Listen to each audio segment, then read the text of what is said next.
So my name's Edward Miller. I'm head of visual content at a company called Immersively, and we've just been here at SouthWest VR talking about how we can tell the news in virtual reality and whether we can produce new production workflows to help make that possible. And can we use VR to present the news? Absolutely, absolutely. So one way that we were trying to show that off at the moment was we went to Hong Kong to produce a long-form VR piece, which was a 7-minute long, 360-degree video documentary of the pro-democracy protests that were happening out there. I think there's going to be an interesting time when games and visual content are converging, and we're going to have to find new reasons to actually capture reality rather than producing it at the desk. And that's why I think that's at the desk using CGI. And I think news provides a really good incentive, a really good motivation to actually do that.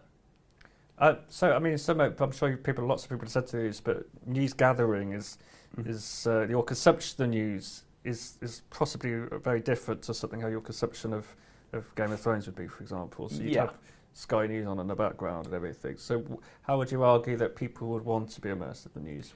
So I think if you want to know what's happening at the moment, you go to Twitter, you go to Facebook, that kind of immediate short form content, which a lot of the actual news websites are trying to now emulate.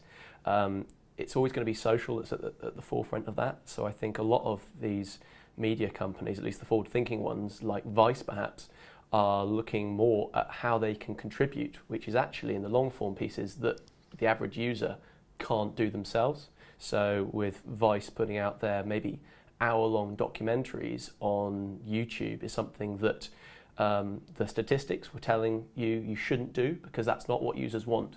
Whereas I think there's certainly a demand for content, but I just think it's different from what news websites previously thought. So you're not talking about some people getting laid off at Marks and Spencer's and 360. No, you don't want to see somebody that's got their cat caught up a tree in 360. Yeah, you're talking proper documentary stuff. I think the thing is you've got to provide value. There's no value in saying that somebody's cat got caught up a tree and shooting that in 360 degrees. Just because it's in 360 degrees and put on this headset doesn't make it any more compelling than if it was just put on TV, which is not very compelling at all. But if you're trying to show off, well, that's precisely the reason why we went to shoot the documentary in Hong Kong, where you actually had this event that you wanted to actually get people involved with, so that they could relate to that event and make their own assumptions based on what they see. You're capturing history, aren't you? You're capturing history. You're capturing history. There is one argument that's saying 360-degree video allows the viewer to make up their own mind. For example, there was a march recently, I think it was in France, where the newspapers showed a lot of the political leaders all walking down the street in solidarity. In fact, that scene was actually away from the main march, but the way that the camera told it was to make it look like those leaders were at the same event. The 360-degree video would, break down that backdrop, basically. But we've still got responsibilities as what we show. And also, whether we have audio that goes over the top to try to provide a narrative to what you're seeing. It's interesting, yeah. I mean, years ago I used to work at a news gathering organisation, Channel 9, which is the Australian company, and they'd have a very limited time to, as you say, put a package together with a storyline that's not biased or anything. So this is quite interesting, isn't it? How within the future will we access news more as it happens, and being documented in a way that you can't shoot and use special camera angles, perhaps, to show that there's not many protesters somewhere, for example. Yeah. The future of receiving the news, like we said, I think I mentioned in the talk, I think the future of broadcast television is YouTube. Turning the ordinary user from content consumer to content producer is a tremendous shift. And I think that's really what's been at the core of everyone.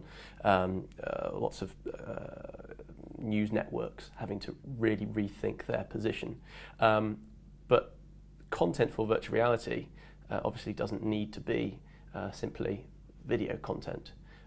If you could somehow produce a virtual space where you can bring together reality capture, comment on the piece, interact with other people that are watching the content themselves and have a discussion with them and see what they make of that content, that's really powerful. And that's something which moves us from people that consume content in these silos to now consuming these content with everybody else around us.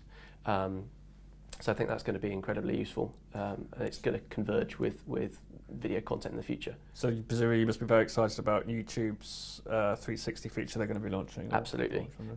So YouTube support of 360 degrees means that not only is 360 degree video compelling, but it's also entering at least into the mainstream.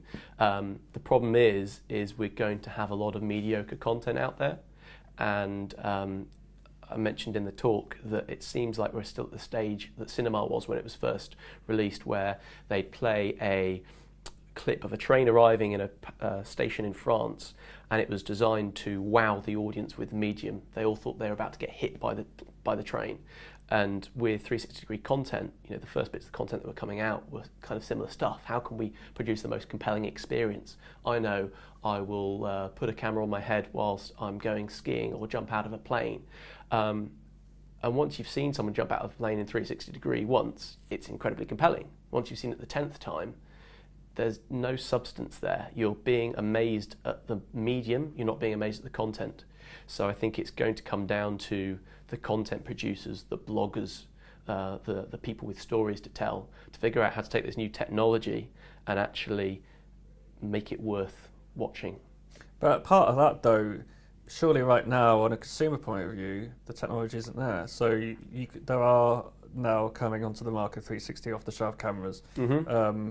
When I've seen them through mobile devices, which seems to be getting a lot of traction, they look the great. Resolution. Well, I was going to say the resolution isn't very good. They look great until I put the device on, and I don't know if I've just seen poorly compressed things. I thought you were going to say when you're viewing it on a little screen, just as a 360 video, and you're moving they look it around. Great. I've seen your work, and it looks fantastic. It looks fantastic. Yeah. Suddenly, when you put it on your head, and now the content's right up there. You can see the pixelation, and it's not compelling enough for me to then want to consume much of it. As you say, it's okay for a minute or so for a bit of fun. Yeah. So do we not need higher end 4K, 8K even sort of capture tools before that actually becomes a reality? Or do you think there's a ways around that? Do you think there's There are ways around it, certainly, but also that we can't underestimate the speed at which technology will develop. Stereoscopic video, for example. Somebody asked a question up there. Have you solved the issue of turning your head whilst looking at stereoscopic content? And if you're viewing only in two separate files, two separate video streams, one per eye, that's never going to be solved. The only way you can do that is with photogrammetry or computational photography that's actually generating those views while you're looking, and that is a few years away at least from being a reality. But it doesn't mean that there are other ways around it. Things like compositing stereoscopic imagery into a CG scene, I think, is incredibly powerful. We shot a scene from 12th Night in a 360 degree green screen studio and composited that with a still photograph that we've produced on the opposite side of the UK. And I think there's going to be a lot of merging of various different workflows that is certainly not going to be restricted to the individual capture camera. And those workflows are still being figured out right now. So just sort of so your company itself, what's your kind of bread and butter? So obviously the Hong Kong thing was sort of great in terms of exposure and everything, but are you involved with VR as a commercial enterprise at the moment, or is this something you're looking into? Or? So Immersively wants to be the channel to show the news in virtual reality. I think YouTube 360 will offer amazing opportunities for that. If we have the ability to push out content maybe once a week to YouTube 360, that you can then potentially get sponsored. The problem with news is that it feels a little bit peculiar if you're seeing a news piece about Ebola that's sponsored by McDonald's. So I think there's going to be various channels that will be applicable. So for example, we were talking about what happens when you've got an Immersively music channel or Immersively motors channel. Suddenly then a lot seems to make more sense. Yep. So we want to be putting out content, and we want to put our the cameras into content producers' hands and get a constant stream of quality content. On the other side of that, we've got the production, and we're actually forming a separate production company, which is going to work closely with Immersively, but will also be open to producing video content and production workflows for other companies outside of Immersively. Okay, so you say, are you planning this year to be able to have a framework in place that you can, for example, as you say, supply cameras to news gatherers or documentary makers? We don't want to be the next little star. We don't want to be the next YouTube of 360 degree. I think we are keen to become a platform for the quality content, potentially one that you could subscribe to. You're talking like the Vimeo compared to YouTube kind of thing? Yeah, the Netflix, content on demand. Yeah.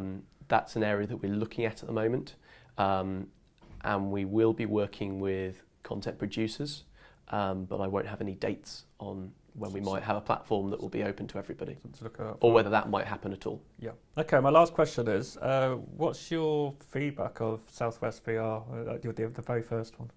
SouthWest VR was absolutely awesome. The fact that they got together the list of speakers that had so much to offer the community that's hungry for this new information and to knowledge share is a real testament to Opposable Games. I think they've done a fantastic job.